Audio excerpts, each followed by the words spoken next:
Well, hello again. Let's talk about sound. What is sound? Let's imagine a drum, and here's the drum head, the flexible part. So we're looking at it from the side, and let's imagine I strike the drum head so that it goes in and out like this.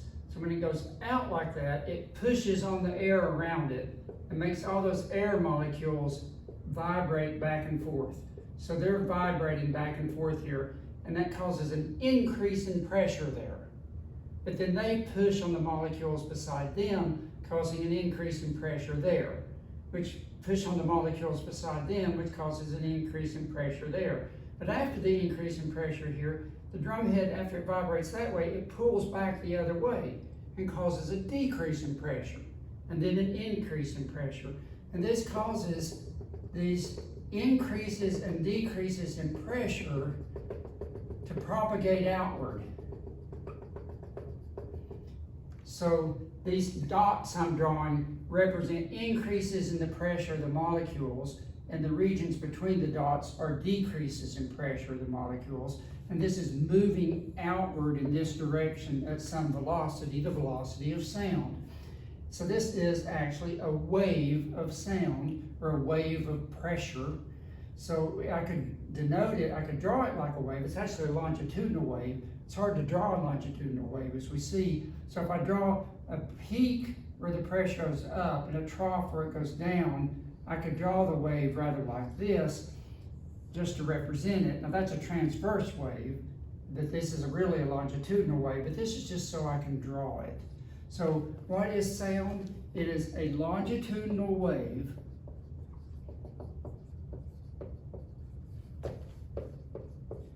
of what? Well, of these increases and decreases of pressure.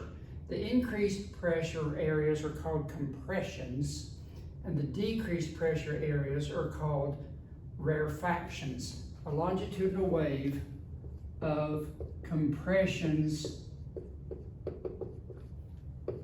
and rarefactions.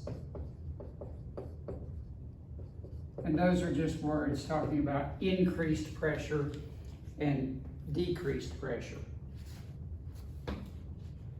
Now, these waves, like any other wave, they have a frequency, they have a period, they have a speed. So we can hear some of these waves, and since being humans, those are the ones we're interested in. For certain frequencies, we can hear these. So there's a range of frequencies called the audible range that humans can hear.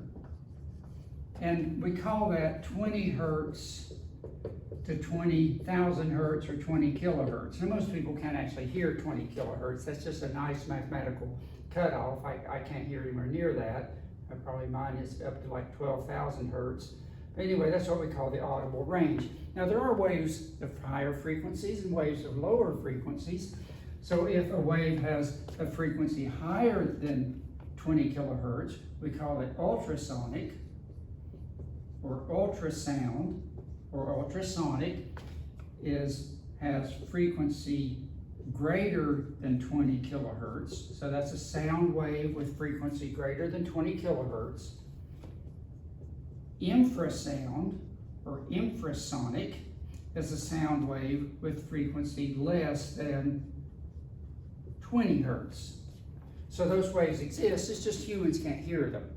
We might feel them, in this case, potentially. Earthquake frequencies can be in this range. Some animals can hear frequencies in this range, but so these are sound waves. Now, the velocity of sound actually depends on the temperature of the air, and so just without explanation, because you need it to do your homework, the velocity of sound turns out to behave this way. It's just 331 meters per second times the square root of the temperature over 273. So the temperature in Kelvin over 273. So at 0 Celsius, that's 273 Kelvin, the velocity of sound would be 331 meters a second. Now, a couple of other bits of information. When we hear sound, there are really three primary characteristics of sound: the frequency, the loudness and no, sorry, not the frequency, the loudness, the pitch, and the timbre. The pitch is determined by the frequency.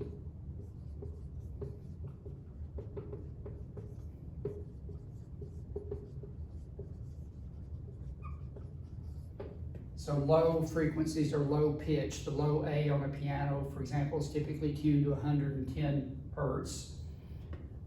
So pitch is determined by frequency. Loudness, how loud a sound is determined by the intensity of the sound. So let me remind you, intensity is power over area. So that determines how loud a sound is. So it's not linear. If you double that, it doesn't necessarily sound twice as loud. It probably will not sound twice as loud. But as the intensity goes up, the sound does sound louder. Finally,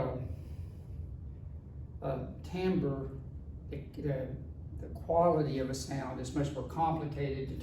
It's determined by many things, such as the mixture of harmonics, the mixture of frequencies in an instrument, and some other characteristics of an instrument. Now, I'm going to talk some more about the loudness of a sound, or the intensity of the sound, because I want to talk about something you've run across before, something called decibels. So just to give you a reason why we might use this idea of decibels, the threshold of human hearing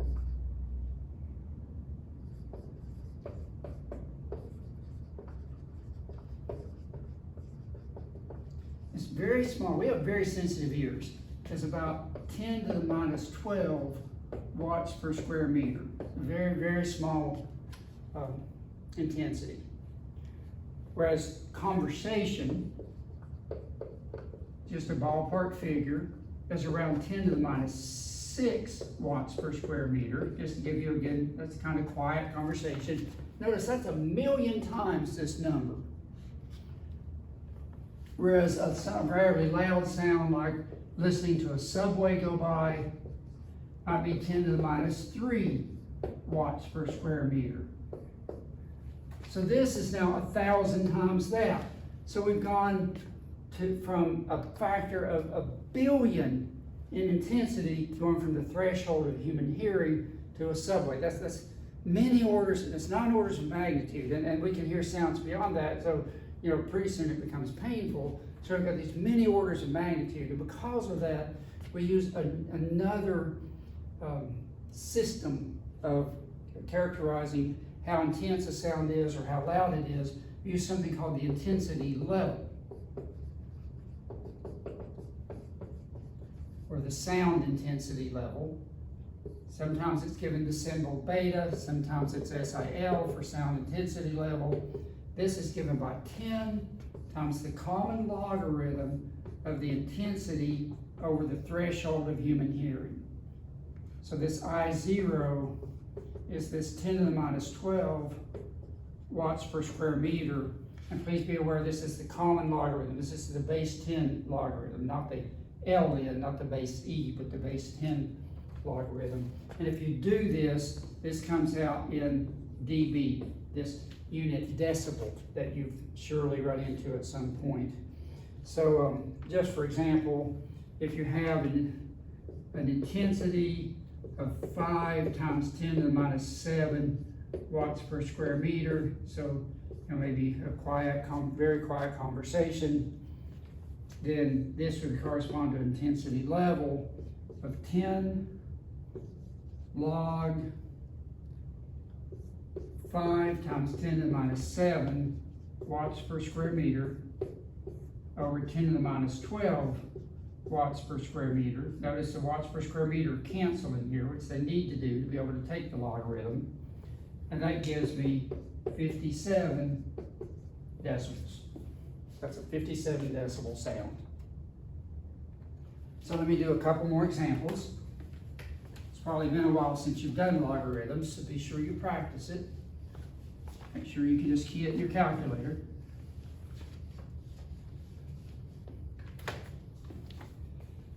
So suppose I,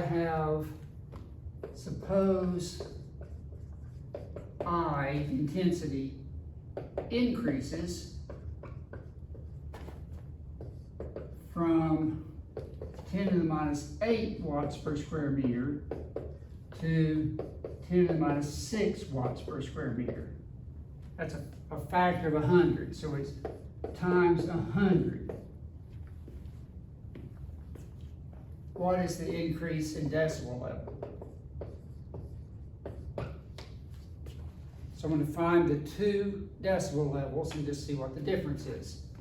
So beta 1 is just 10 log 10 to the minus 8 over 10 to the minus 12. The watts per square meter cancel. So this is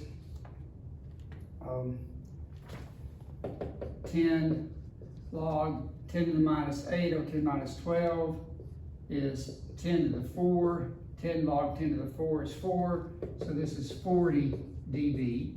If you don't see that, key it in your calculator. Beta 2 is 10 log 10 to the minus 6 over 10 to the minus 12. 10 to the minus 6 over 10 to the minus 12 is 10 to the 6. So this is 10 log 10 to the 6, which is 6 times 10 is 60. So this is a 60 dB sound. So the increase, delta beta, is 60 decibels minus 40 decibels is 20 decibels. There's actually an important principle here that this is an example of. I multiplied by the intensity by 100, and the decibel level went up by a factor of 20. Actually, every time you multiply the intensity by 10, the decibel goes up by plus 10. So if you times the intensity by 10, how can I say that? If you multiply I by 10, you add 10 to beta. So if you increase your intensity by 1,000, that's plus 30 decibels. So if you go, for example, from I equal 10 to the minus 3 to, well, that's big, 10 to the minus 6 to 10 to the minus 3, I wrote it, 10 to the minus 6 to 10 to the minus 3, that's a factor of 1,000 increase. That would correspond to an increase of plus 30 decibels. So this, again, this is 1,000 times this. So this is times 1,000. If I went I from 10 to the minus 6 to 10 to the minus 2, that's a factor of times 10,000. That would be plus 40 decibels. So every time you multiply the intensity by 10, you increase the dB plus 10. All right, we can practice that in class if need be. One more example.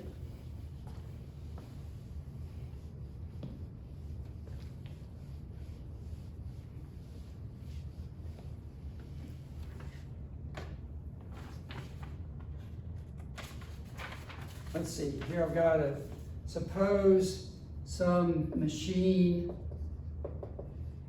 produces an intensity, a sound intensity of 10 to the minus 5 watts per square meter.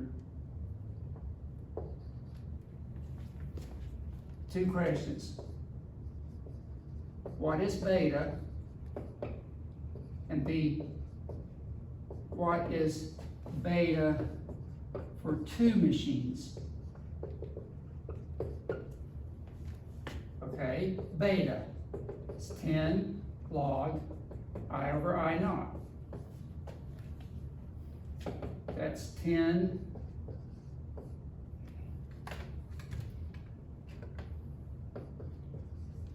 log I is 10 to the minus 5, 10 to the minus 12.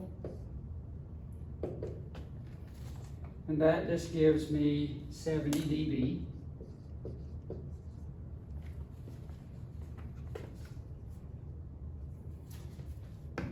Then for two machines produces twice the intensity. So I have to multiply the I by 2. So beta is 10 log 2 times 10 to the minus 5 over 10 to the minus 12. Again, watts per square meter, but they cancel. And this gives me 73 dB. So even though I've doubled the intensity of the sound, the decibel level only went up by 3. So each time I double the intensity, dB goes up by 3. If this became 4, that would be 76. If this then doubled again and became 8, that would be 79. All right. Now, what if we want to go the other way? What if we have the dB level and we want to find what is the intensity? So another example, I think this is 4. What is I for a 48 dB sound? Okay, I've got beta is 10 log I over I naught. So I have to solve this. Beta over 10 is log I over I naught. And you have to remember, for common logarithms, 10 to the x and log are inverse functions. So 10 to the beta over 10 is I over I naught. Or finally, I is I sub 0, 10 to the beta over 10. So I is I0 is 10 to the minus 12 watts per square meter. 10 to the 48 over 10. So I've got 10 to the minus 12 watts per square meter, 10 to the 4.8 power. So somewhere in your calculator, there's a 10 to the x button.